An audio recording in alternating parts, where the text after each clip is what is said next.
Hello friends, నేను మీ Harry. Welcome back to my channel.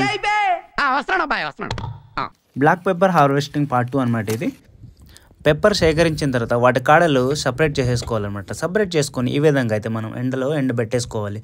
So 2 to 3 days తర్వాత మనం అయితే ఈ విధంగా ఎండబెట్టుకోవాలి. 4th day వచ్చేసరికి మనకైతే బాగా డ్రై అయిపోయింది, చూస్తున్నారుగా.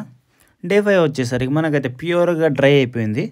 దీన్ని అయితే నేను తిని చూపిస్తాను మీకు ఏ విధంగా అనిపించిందో. నాకు నేను నోట్లో వేసుకున్న వెంటనే నాకైతే కారం కారంగా అనిపించింది. మండుతున్నట్టుంది.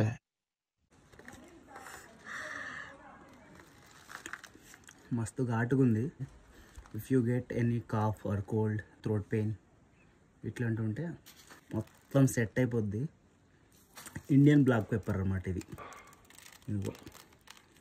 ఇదన్నమాట ఫైనల్ రిజల్ట్. ఈ విధంగా ఉంటుంది, బ్లాక్గా ప్యూర్గా ఉంటుంది. దీనికి కెమికల్స్ ఇట్లాంటివి ఏమి యూజ్ చేయరు.